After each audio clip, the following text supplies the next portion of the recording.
Storytime with Captain Xavier. I'm Chaylo Laurino, and I play Captain Xavier here on YouTube and in various other places, and in places in the past. And this story comes from one of those. You guys voted to hear the story of the birthday shenanigans of able crewman Adrian. And so most of this story is going to be the backstory of who was Adrian and how did he come to be having a birthday party with a bunch of pirates. This took place in the realms of Avalon, which was a medieval recreation organization that I was in, that was formed after the founders of it were more or less thrown out of the realm of the Empire of Adria, after having been previously thrown out of the SCA. And for those of you who know anything about the SCA, you know that's not easy to do. So they were in their own organization. We almost led a coup to throw them out of that, but that's a whole different story. This was back in the early days of the crew. We'd only just recently formed, actually. And so we hadn't yet evolved and matured into the professional mercenary organization of professional soldiers that we eventually were. We were still very definitely pirates back then.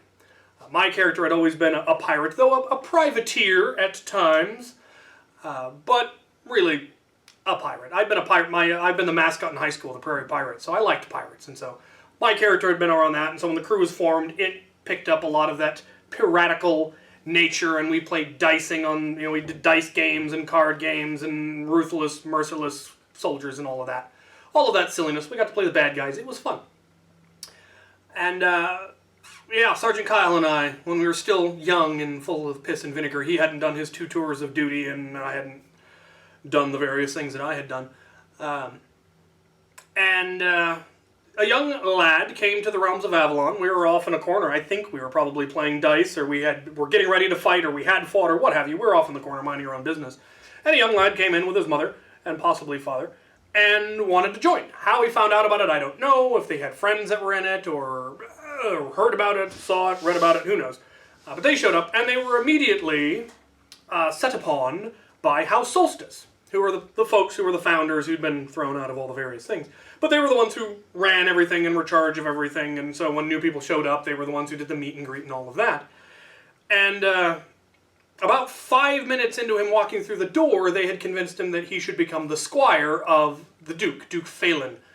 And, being a young boy just showing up to this group, having the Duke show up and ask you to be his squire is a great honor, and that was amazing, and he was really excited about it and all of that. And it should have been a great honor, and it should have been an amazing experience for him, but unfortunately wasn't. And about 5 minutes after that, he finds out that the crew exists, and that we are a bunch of, fun-loving pirates and dicing and combat, and I think I don't know if they were actually really friends of his, but there were guys in the crew who he went to school with. They obviously became friends, and he was bummed. He's like, well, if I'd known about this 5 minutes ago, I'd have joined you guys instead of them, but I already gave my word. And he decided to stick to that, and that was very honorable of him. It was, very mature of him. But at the same time, we could have told him, you just got here. You didn't know what was going on. I'm sure if you told him, I think I'd rather do the pirate thing, they wouldn't have understood. They would have been very bitter about it. They would have held it against us, which is probably why we didn't say anything. They already didn't much care for us, because we were already rapidly becoming the most powerful combat group in the organization, which made us a very powerful political entity and a threat to their power, which we had no interest in whatsoever. We just wanted to fight. But that was their whole world, was petty politics and all of that type stuff. So recruiting the new people as soon as they arrived was very much a political move on their part, because they knew that if he had found out about us, he would have wanted to join us. Because all the young lads wanted to join the pirate crew, of course, because we were fun and diced and bad guys and all of that. So he ended up Phelan's squire for quite a while. I don't know exactly how long it was, but it was too long. And he kept up his side of the relationship. And the knight-squire relationship can be an incredibly beautiful thing to see. An excellent relationship of a mentor and a student, and it can enrich both of their lives greatly. And I have seen those kinds of relationships. I have seen beautiful knight-squire relationships. This wasn't one of them. He was used. He was given some gear, but he was given a gambeson that was so poorly designed he couldn't raise his shield, couldn't raise his arms over his head. He was given a sword, a a practice sword and a helmet and a shield, but none of the gear was particularly tailored for him or particularly high quality or anything like that, and he was given almost no training. The vast majority of the training he got was simply getting beat by the crew constantly. We had myself and Sergeant Major. We were already starting to become more militarized, weren't nearly to the level that we would eventually become, but we did train our troops. We did know how to train. We did know how to fight. We had better equipment. And he unfortunately ended up on the losing side of a lot of crew versus solstice stuff. Because those were the two major powerhouses, the two major organizations, was crew and solstice. And so if we needed to split the sides up to have even sides, we'd split it crew versus solstice. And early on, the numbers were fairly even. Later, it started to become a lot more lopsided in our favor. But early on. And at that point, the cry, "All right, you scum," was the exact opposite of what it has become today. The original line comes from The Hitchhiker's Guide to the Galaxy. There was a character who used the line, "All right, you scum." And he was actually referring to people, in a derogatory way. And that's how it started. It was when we were lined up on the battlefield and we wanted to make sure that everyone was ready for the fight to start. We'd look at my son and go, "All right, are we ready? Ah! All right, you scum, are you ready?" And then we'd slaughter them. So it started out very much as an insult thing. But then after spending the summer working at the Kenosha Ren Fair, and doing all the pike and musket stuff and coming back and bringing that with me and really wanting to ramp up the professional mercenary side of things, the professional soldier side of things, we took that and we adopted it as our rally cry, and it's become to what it is now, which is the highest honor that I give. If you are within the group of people that I'm saying, "All right, you scum," you are my comrades, you are my soldiers, I am prepared to fight side by side with you, and we're going to go do what we can. But back then it was very much an insult, and he was on the solstice scum side of that.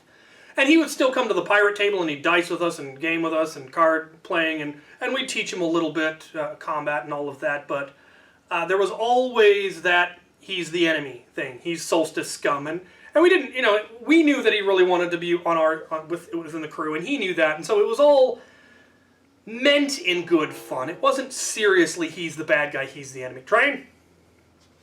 But it was still there. It was still, he was never quite one of us. He was always one of the enemies, and that was, hard on him, being, 14, 15, however old he was. And not really getting to be one of us. And there were numerous instances where the crew ended up, when we really started getting going and we would fight Solstice, we'd almost universally win.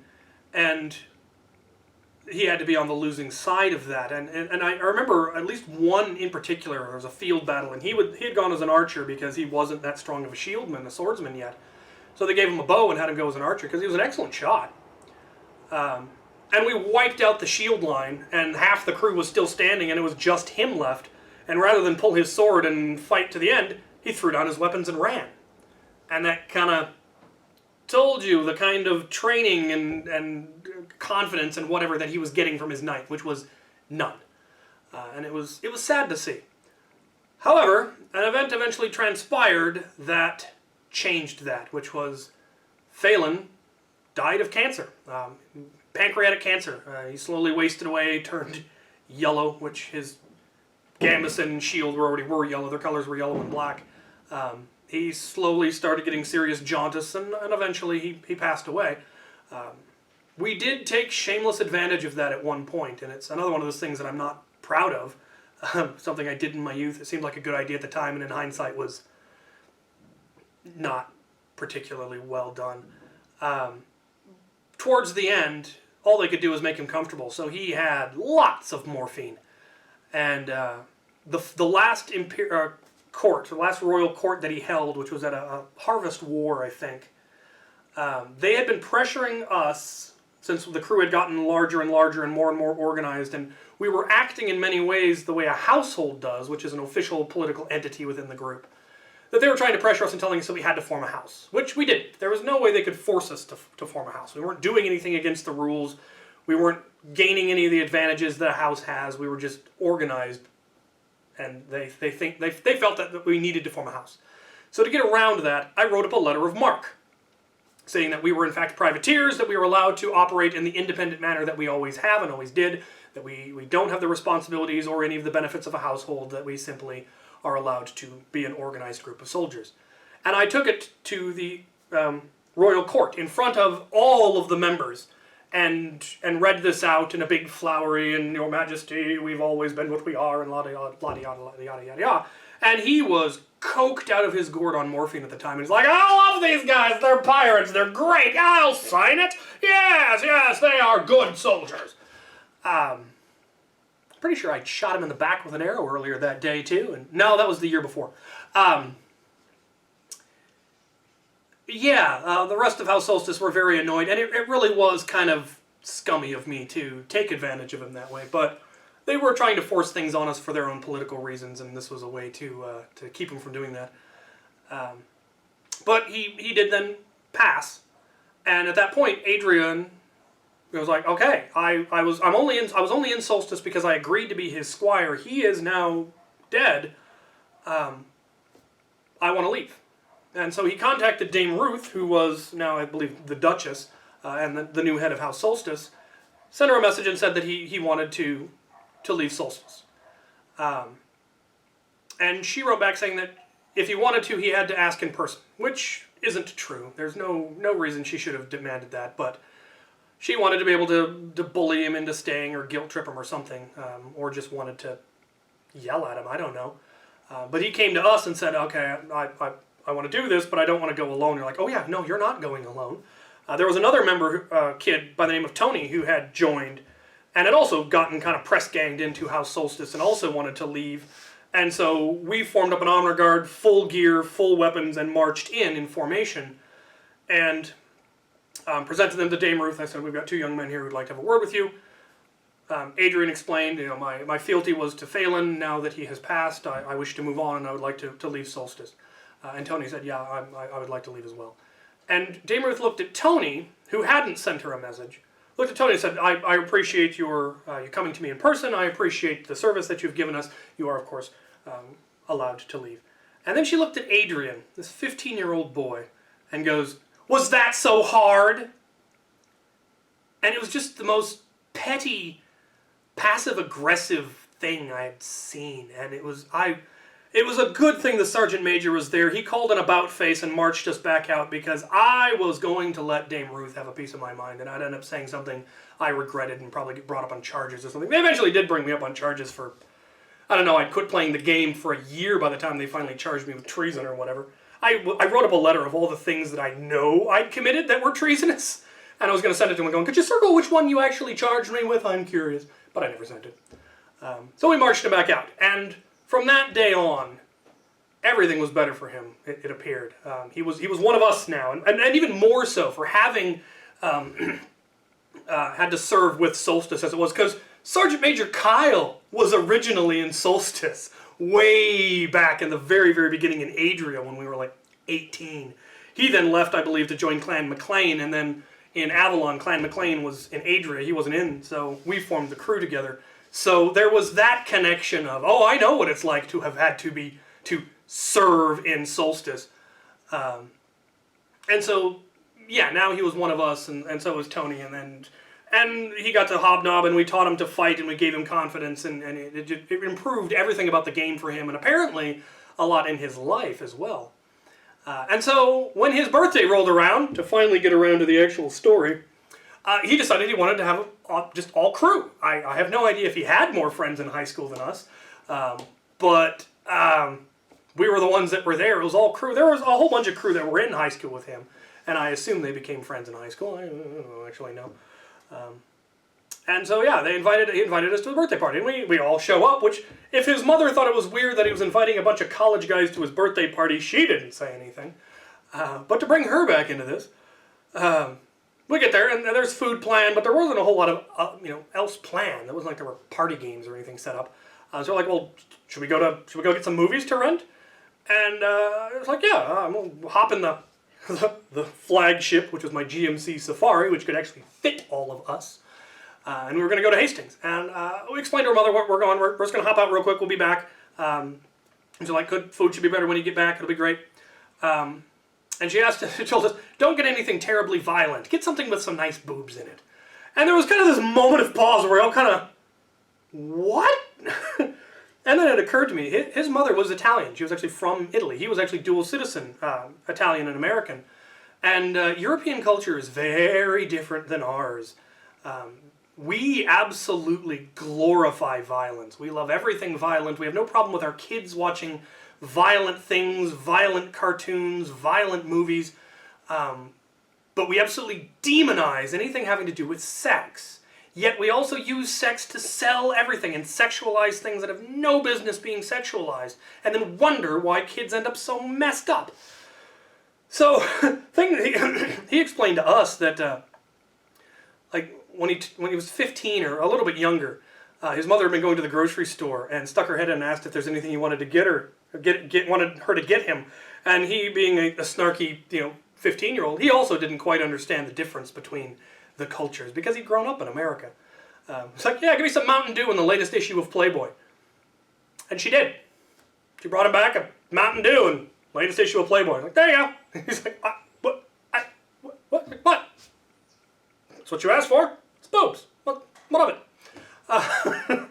So we're all terribly flustered by all of this. We pile in the flagship and head off to Hastings. Yes, Hastings. That was still a thing. That's how old this story is. And on the way there, here's where the shenanigans pick up.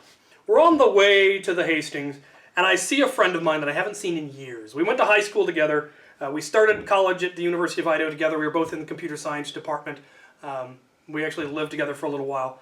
And then he decided he wanted to switch majors and went on a trip to China or somewhere and nearly died. Or he led a far more interesting life than I did at that time. But I hadn't seen him in years. And then there he was, walking along the street.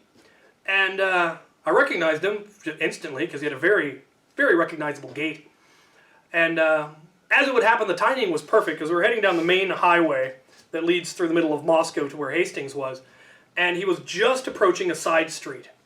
And so I gave the order, and we pull in front, and the crew being the crew, they didn't even bother to question the order. It's something that nowadays you're like, you want me to what? We pulled in front of him just as he was getting ready to cross, pulled up on the sliding door, and 3 pirates grabbed him, pulled him into the car, and black bagged him. And we drove off. And he hasn't seen me in years. He doesn't know I own this car. He knows no idea who any of these people are. Luckily, he took it well. I knew he probably would because I knew how Nick was. Probably one of the best men I have ever known in my life. He could have freaked out. He could have started throwing punches. Who knows? But he took it well, probably just assuming, what's the worst somebody could be doing to me in Moscow, Idaho? It's probably Chaylo. And it turned out it was. And we called him. I was like, where have you been? I went to China. I nearly died. Why would you do that? It seemed like a good idea at the time. What have you been doing? Well, I've got an army of mercenary pirates now. I see this. How often do you kidnap people? This is the first. We're trying not to make a habit of it. And we get to Hastings and we pick out movies. Keeping in mind the mother's advice, nothing too violent, something with nice boobs. We, of course, got Doom and Gangs of New York. Yeah. Nick couldn't come back to the party. He had somewhere he needed to be, so we dropped him off and then we went back. And there was pizza, and proper. I believe it was proper, real homemade pizza. I hadn't had pizza that good in my life, and I didn't have pizza again that good until I got to Italy on the Mediterranean coast. And I haven't had pizza that good ever since. And there was other food, and there was drink, and there was soda and junk food and popcorn, and we watched movies, and it was wonderful. It was a lot of fun. And towards the end, as we're leaving, his mother took me aside and mentioned that she wanted to thank me for letting him into the crew, for making that a part of his life, and that she'd seen a noticeable change in his confidence and his self-esteem and all of that, and he was so much happier with, in Adria and in real life, and he had these friends and those friends, and he was doing this, and he had these plans and all of these ambitions, and it was beautiful to see. And at that point, I felt really bad because I really wished we told him on day one. Now just go tell them you changed your mind. No, they might get a little upset. Don't worry, they're already mad at us. Just come play with us where the pirates were much more fun.